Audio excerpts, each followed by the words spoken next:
genders, all orientations, all lifestyles, all possibilities. This is the time when anything can happen. and everyone And everyone is invited. A time to represent, represent, and defy the odds. because when we defy assumptions, Change happens. Change happens. Change happens.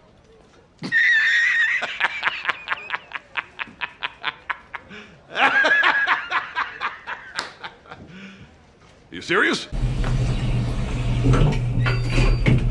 Hi.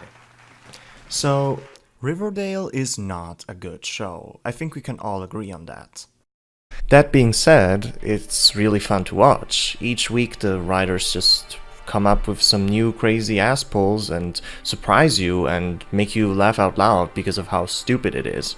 I mean, personally, I can't wait to see the character and canon inconsistencies the writer just throw at me each week. I mean, it's fun, it's harmless, it's unoffensive. But through the jumbled mess that is Riverdale's writing, there has always been one thing that sticks out like a sore thumb. Ever since season 1, really. It's a topic that is in everyone's mouth nowadays, especially because of Riverdale, and it's the gay characters in Riverdale. They are messy. Real messy. Lately, different media has been criticized a lot for, as some put it, unnecessarily including LGBT characters into their stories that have no other reason to exist than to score brownie points for being inclusive and forward-thinking. And while I usually like to disagree with this, I can't do that with Riverdale. More specifically about Kevin Keller, Riverdale's token gay. Now, I get that accusing a character that has been a mainstay of this show since season 1 of tokenism is a heavy claim, but I'm going to prove that he's both a token and probably one of the worst written characters of the show. Let's first establish what we know about Kevin. Well, we know that his father is the sheriff of Riverdale and that he's generally depicted as a friendly character and that, like any other man in the show, is unreasonably ripped for how little physical activity he practices. In the story, he mostly serves as the gay best friend to Veronica and Betty, an outplayed trope that doesn't really help to break him out of the cliched mold of the stereotypical gay character. Other than that, the writers love using Kevin to randomly dish out exposition and general information about literally anything because gay people are so good at gossip. In fact, as sad as it is, his gayness has remained the only prevalent trait he possesses throughout all the seasons of the show. He has always been flamboyant, if not aggressive, about his interests in men, and while the show likes to say he struggles with his sexuality, this has never been shown as anything else than an internal hunger for male genitals. Yeah, that doesn't seem to work out nowadays anymore, does it? I mean, don't get me wrong, it's completely okay to write a character around their sexuality and make it a big part of who they are. But with Kevin, this has always just done a disservice to the show's world and the characters themselves. It's easy to find examples for this too, as basically every plotline Kevin has been involved with has stretched his gayness uncomfortably around it. The only exception to this was the short plotline of him and Josie finding out about the relationship of their parents. But, like I said, this plotline was extremely short and fizzed out like an episode after it was introduced. Wouldn't be the only plotline to do this though. So, in the first season, Kevin's plot mostly revolved around his relationship with Joaquin and Moose. While we are constantly reminded about the fact that Kevin is like the only gay man in Riverdale, we aren't really given any reason as to why this might be the case, as literally everyone is chill with him being gay, and even his father is completely supportive of him. In fact, the main conflict of Kevin's relationship with Joaquin comes from the fact that Joaquin is from the South Side, and not that they are both men. A Romeo and Juliet situation, not Romeo and Joe. Then, after this relationship ends, he struggles with his feelings for Moose because apparently Moose just can't come out of the closet in a town like Riverdale, even though we are given no reason to assume that Riverdale has a large number of homophobes residing in it, as literally everyone is fine with Kevin. Maybe the writers realized this, as come the second season, Riverdale now hates all LGBT people, and we can even witness Cheryl getting thrown into a gay conversion center in her plotline, which is conveniently like 2 kilometers away from Riverdale, but let's not talk about that. This comes completely out of left field, as does Kevin suddenly having to run into creepy woods straight out of Friday the 13th just to meet up with other gay men and do the kissing. Yeah, that doesn't really make sense, does it? Why the woods even? Can't they just... Never mind. During this time, Kevin loved putting his own life at stake as a crazy murderer ran around town just because, well, because he's that horny and apparently being gay is like his only hobby? What? Even going on rants to other characters as to how this is the only thing he can do. Sure. Next up though comes the single most idiotic thing he has probably ever done, and one of the main reasons as to why I'm writing this. While Betty was suspecting her not really brother to be a psychopathic murderer, she asked Kevin to start chatting with him to find out more about him.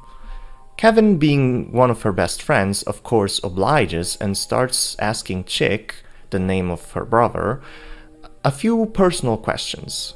After a couple times of them chatting, he decides to stop doing what Betty is asking him to do, as he has literally fallen in love with him.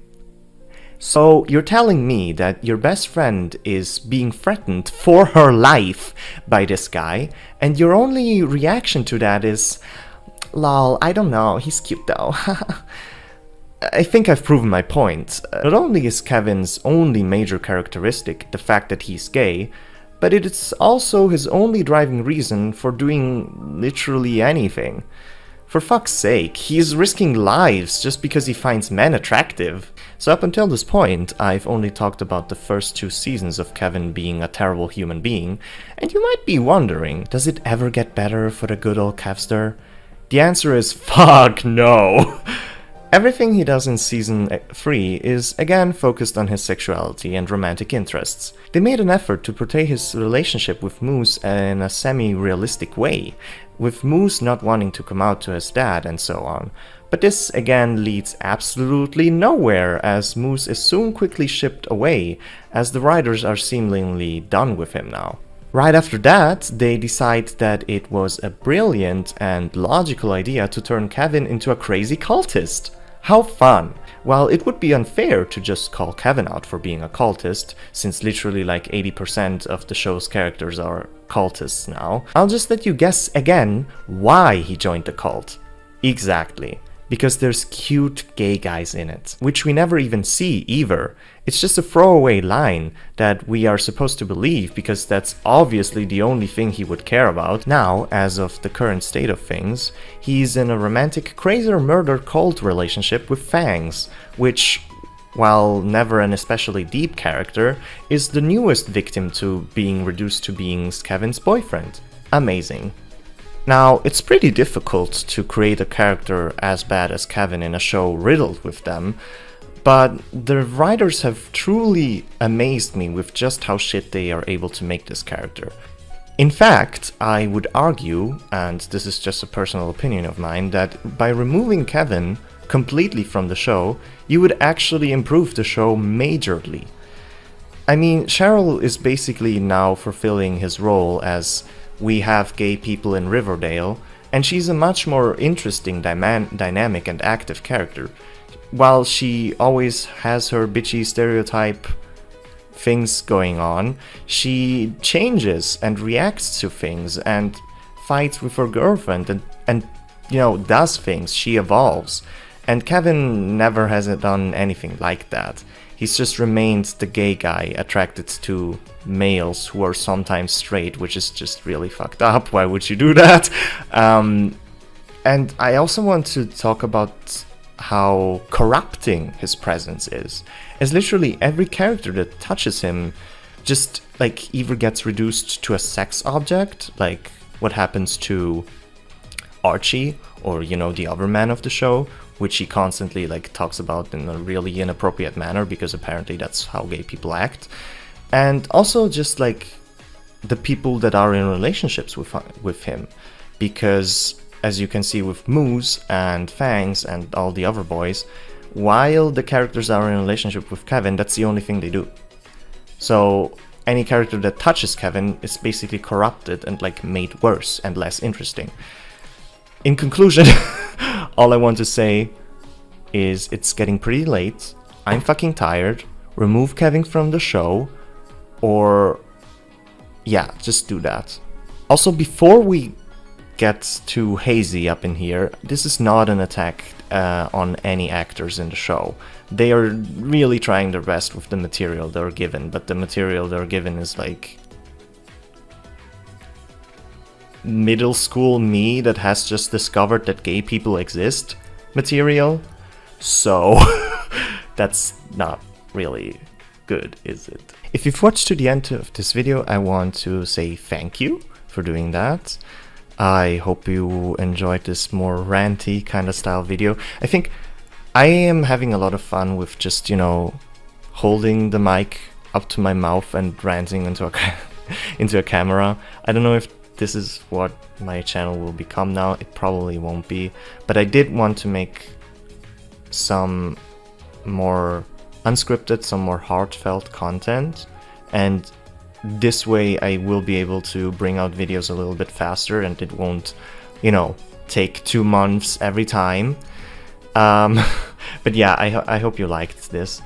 It is a topic that I wanted to talk about for a long while, because I do feel like gay representation is like in a good spot right now. It's just that so many of our important media, like our big media, is like doing it absolutely wrong.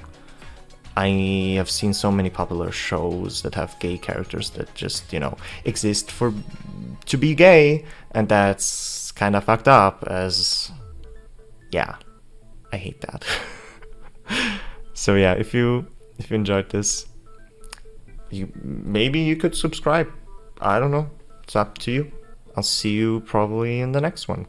Goodbye.